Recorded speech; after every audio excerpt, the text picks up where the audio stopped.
Rite of the Nine has finally begun, and with it came a host of ability tuning changes, including several fixes and buffs to underperforming abilities and some quality of life improvements to certain exotics. And of course, a severe nerf to Lord of Wolves that is actually not that bad at all. My name is Llama, and today I'm going to walk you through all of the changes in patch 8.2.6 as fast as possible without any of the bullshit. So let's get into it, starting with some general ability tuning. Several hunter melee abilities have had some buffs and quality of life improvements done to them, starting with the Withering Blade, where the tracking strength has been increased by 20% and the base damage by 10%. And this change applies to both the pure stasis and prismatic versions of the ability, so expect this melee to feel slightly more competitive now. Next, quite a few improvements have been made to all hunter throwing knives as a whole, where Bungie stated that they fixed an issue where throwing knives weren't tracking correctly. And if you happen to have been a fan of Knives main since before this patch, you'll know that for what seems like the longest time ever, they have at times had really terrible hit registration. And the best way I can put this is that sometimes you'd feel like a certain usage should have hit an enemy, but for some reason it just didn't. And I'm happy to tell you that this has finally been fixed in this patch. And further to that, a couple throwing knife variants, including Fan of Knives, have received some individual buffs on top of this. The lightweight knife has had its tracking shape size increased by 10% and the tracking strength by 20%, so it should feel a lot easier to hit headshots with this melee now. But then again, I don't know anyone who's using this over any other knife variant because Fan of Knives literally exists,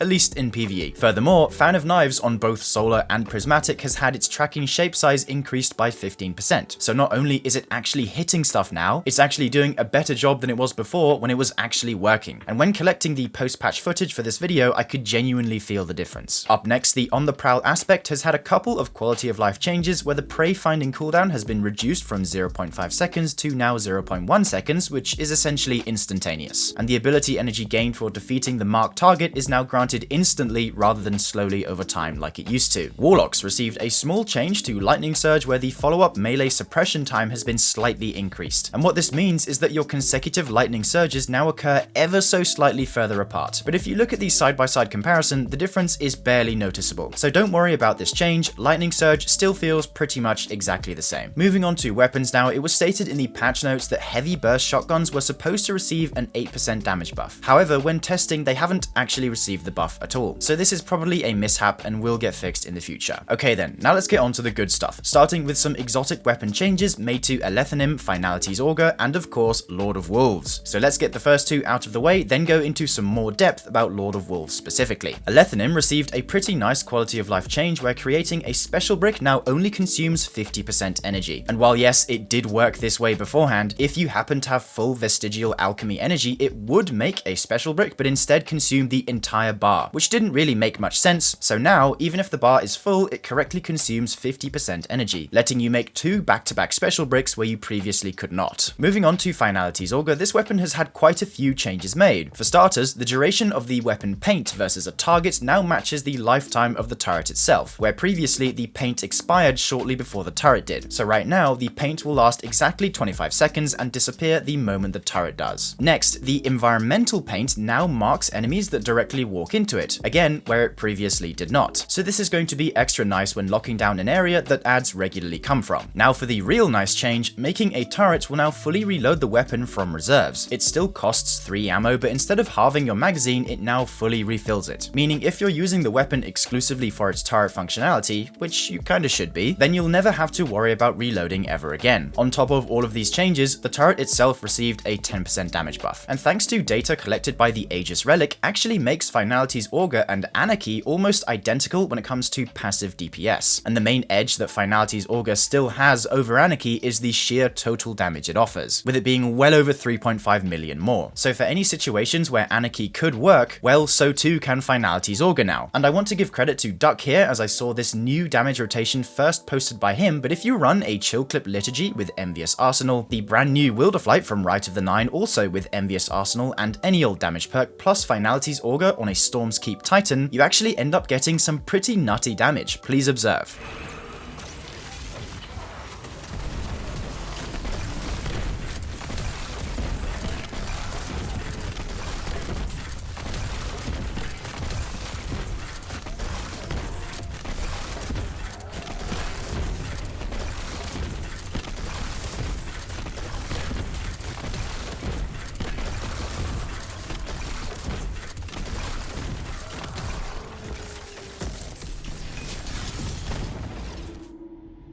The reason this rotation works is because the Finality's Auger turret damage is constantly checking the Envious Arsenal third weapon condition, leaving you the freedom to just swap between both of your primary grenade launchers. And while it may not be entirely practical, it's definitely a very fun rotation to say the least. And keep in mind that I had no buff or debuff in this clip except particle reconstruction, which only affects the turret damage. Up next is Lord of Wolves, and you've probably already seen that it received a pretty massive 30% damage nerf to its hipfire mode. You might think that Lord of Wolves is finally balanced and that its reign of terror is justly over, but really this isn't quite the case. Let me show you some examples. Here we have side by side how long it took to kill Carl pre and post patch, and as you can see the difference isn't that bad, but how about a better, more practical example? Well, here I tested it versus the same unstoppable champion at the start of the Sunless Cell Grandmaster, and it's here that you can clearly see the difference, where before it took barely 2 mags but now takes both mags and a restun to achieve the kill. But let's not stop there. The following clip you're about to see is the damage with Well of Radiance and Sanguine Alchemy pre Rite of the Nine patch.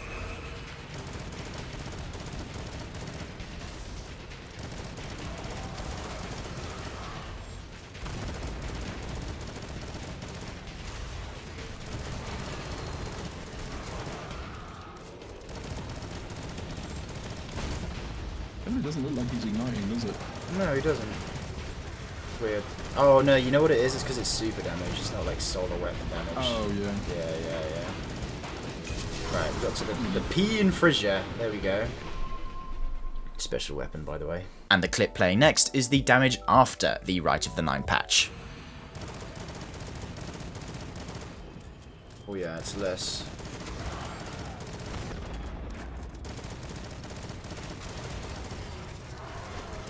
Whoa, what's he doing? He does not want to stomp. Staggering him a little bit. It's quite good.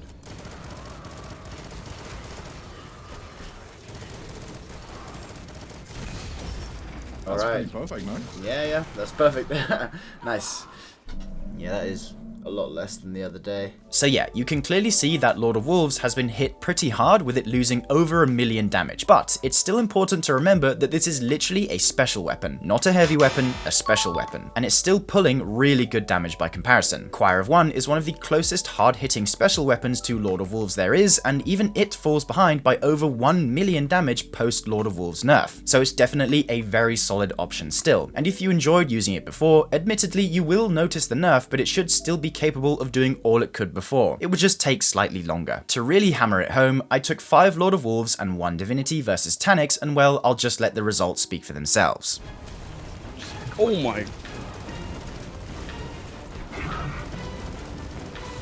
I think this gun is still pretty good. Oh! Not one bubble, but Could use a buff. Oh my god, I'm gonna launch twice, but Are we fine? Are we shooting in the final for this as well? Or just super him? you can super him if you want, I don't mind. No. Oh. You get him. Get him. Get him. get him.